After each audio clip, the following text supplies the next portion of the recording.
तो डियर हम लोग जो है फाउंडेशन इंजीनियरिंग जो है हम लोग यहाँ पे डिस्कस कर रहे थे, ठीक है। तो फाउंडेशन इंजीनियरिंग में हम लोगों ने अब तक देखा कि कैसे जो इक्वेशंस को कैलकुलेट करते हैं और कौन कौन से मेथड्स होते हैं बियरिंग कैपेसिटी को कैलकुलेट करने का।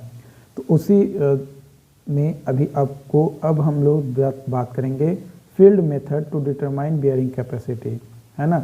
मैंने आपको बताया था स्टार्टिंग में कि बियरिंग कैपेसिटी को कैलकुलेट करने के लिए 3 तरीका है।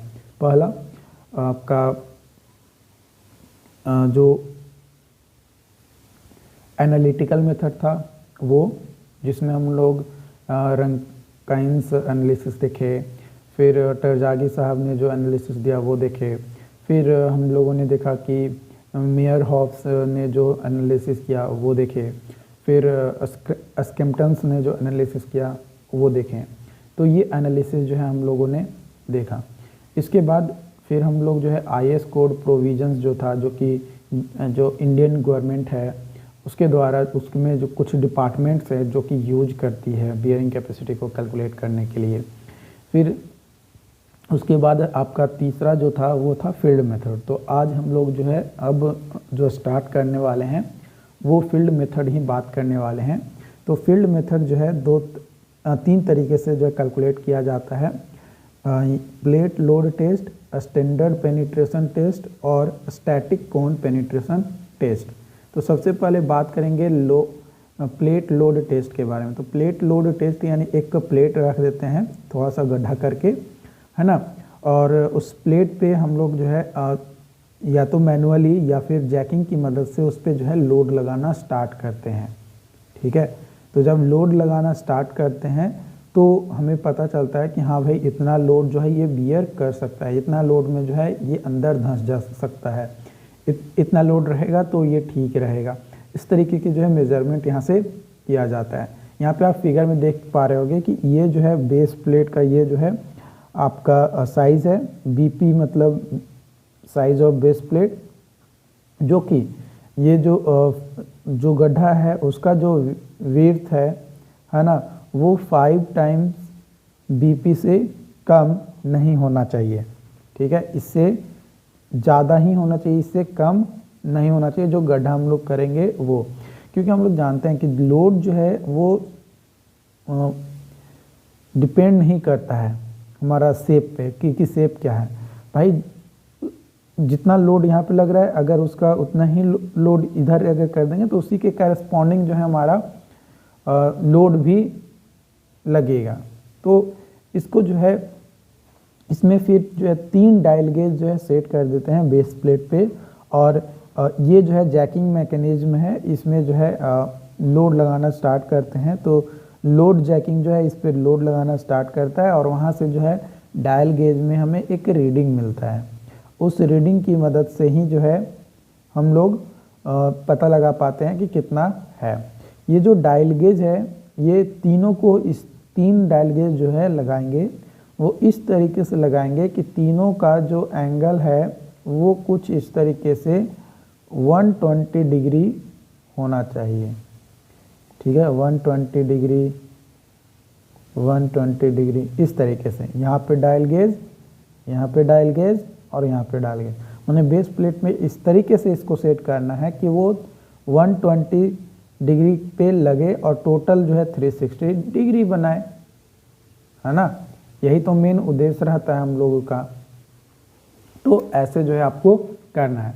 इसमें लोड सेटलमेंट कर्व की बात किया जाए तो इसमें लोड सेटलमेंट जो कर्व है, इधर मान लो लोड है पर यूनिट एरिया के हिसाब से, और यहाँ पे जो है सेटलमेंट आपका जो है लग रहा है, हो रहा है। तो अगर लूज सॉइल या सॉफ्ट सॉइल या एनसीसी सॉइल है तो कंस्टेंटली इसमें जो है क्या होगा, आपका लोड के साथ साथ सेटलमेंट होगा। लेकिन वही अगर डेंस सॉइल या स्टीफ सॉइल या ओसीसी सॉइल है तो पहले तो लोड के साथ सेटलमेंट बढ़ेगा और अचानक एक पॉइंट वैसा आएगा जिसके बाद जो लोड है वो तो बढ़ेगा नहीं, कांस्टेंट हो जाएगा, बट जो सेटलमेंट होगा वो बहुत ज़्यादा जो है देखने को मिलेगा, बहुत ज़्यादा सेटलमेंट जो है देखने को मिलेगा, ठीक है। बहुत ज़्यादा, हद से ज़्यादा जो है सेटलमेंट आपको देखने को मिलेगा। ठीक है, कब होता है? तो ये आपका होता है सेटलमेंट जब डेंस सॉइल या स्टिफ सॉइल या ओसीसी सॉइल होता है तब। ये जो लूज सॉइल या सॉफ्ट सॉइल या एनसीसी सॉइल है ये कॉन्स्टेंटली देखने को मिलता है, लेकिन इसको अगर लॉग स्केल पे बनाएंगे तो हमें पता चलता है कि कहाँ पे फेल हो रहा है। तो जब लॉग स्केल पे बनाएंगे लूज सॉइल या फिर सॉफ्ट सॉइल या एनसीसी सॉइल का, तो पहले जो है लोड के साथ साथ सेटलमेंट बढ़ेगा, ठीक है, यानी लीनियरली बढ़ेगा। बट एक पॉइंट आएगा जिसके बाद लोड तो कम बढ़ेगा लेकिन सेटलमेंट ज़्यादा बढ़ेगा। तो ये जो है लॉग स्केल पे हमें देखने को मिलता है। ठीक है, किस पे? लॉग स्केल पे ये देखने को हमें मिलता है। अब इस मेथड के बारे में कुछ पॉइंट्स हम लोग डिस्कस कर लेते हैं। This method was design to determine modulus of subgrade reaction, है ना। मॉडुलस जो होता है उसका सबग्रेड रिएक्शंस को डिटरमाइन करने के लिए यूज किया जाता है, which is use to design pavement, और इसका यूज जो है पेवमेंट डिज़ाइन करने के लिए जो है किया जाता है। This method can be use to estimate bearing capacity, इसका मेथड जो है बियरिंग कैपेसिटी को भी कैलकुलेट करने के लिए किया जाता है बेस्ड ऑन शियर क्राइटेरिया, है ना, शियर क्राइटेरिया पे, and allowable pressure based on settlement criteria, और सेटलमेंट क्राइटेरिया पे जो एलोएबल प्रेशर है उसको भी कैलकुलेट करने के लिए इस मेथड का यूज जो है हम लोग करते हैं।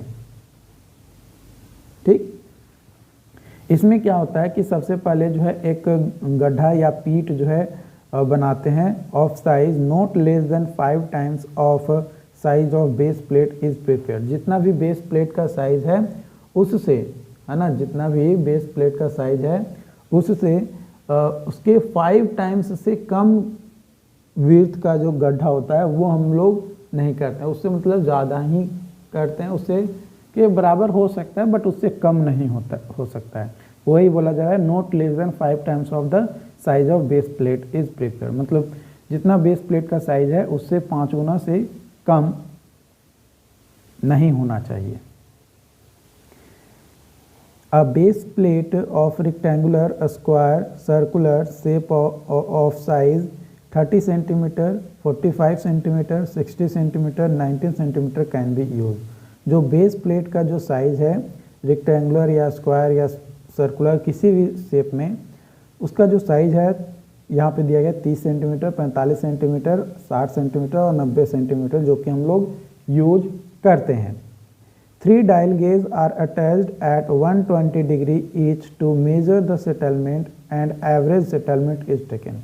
मेजर किया जाता है सेटलमेंट को, एवरेज फिर उसको जो कैलकुलेट कर लिया जाता है जो तीनों डायल गेज में हमें सेटलमेंट देखने को मिला उसका।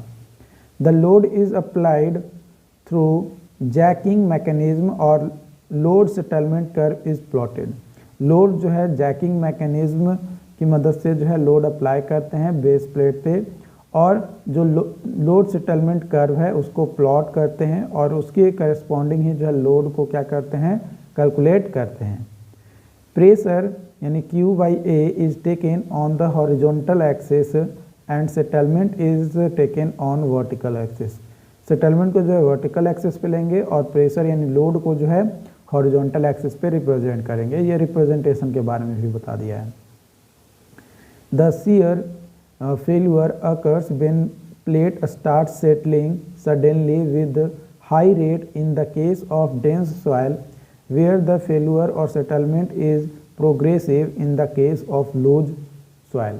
लूज सॉइल में जो सेटलमेंट होता है वो प्रोग्रेसिव होता है, धीरे धीरे होता है, बट वही अगर डेंस सॉइल में बात किया जाए तो जो रेट होता है हमारा फेल्यूर का वो बहुत ज़्यादा फास्टली जो है सेटलमेंट देखने को मिलता है। ठीक, उसके बाद to find failure in the loose soil load settlement curve can be plotted on log scale. अगर हमें सॉफ्ट सॉइल में या लूज सॉइल में हमें जो है फेल्यूर को कैलकुलेट करना है तो लोड सेटलमेंट जो कर्व है वो लॉग स्केल पे जो है ड्रॉ करते हैं।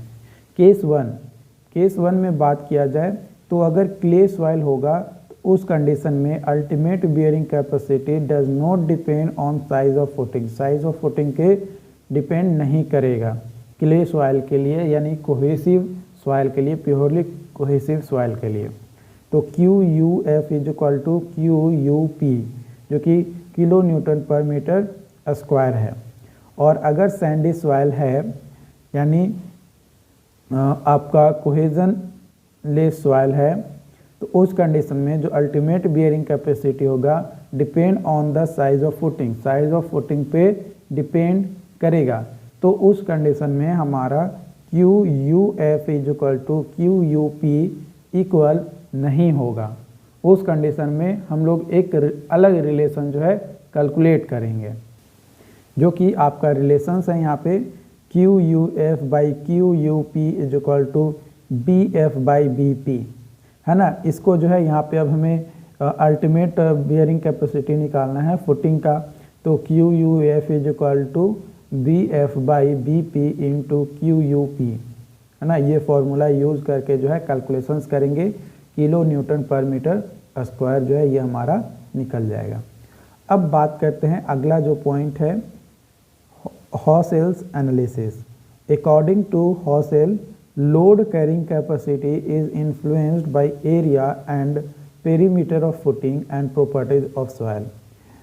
हॉसेल्स के द्वारा जो उन्होंने एनालिसिस किया उसमें उन्होंने पाया कि जो लोड कैरिंग कैपेसिटी है वो इन्फ्लुएंस्ड किया जाता है, किसके द्वारा प्रभावित किए जाते हैं, एरिया, पेरीमीटर और प्रॉपर्टीज ऑफ सॉइल के, है ना। प्रॉपर्टीज ऑफ सॉइल और एरिया और पेरीमीटर ऑफ फुटिंग के। तो Q is equal to AM plus PN।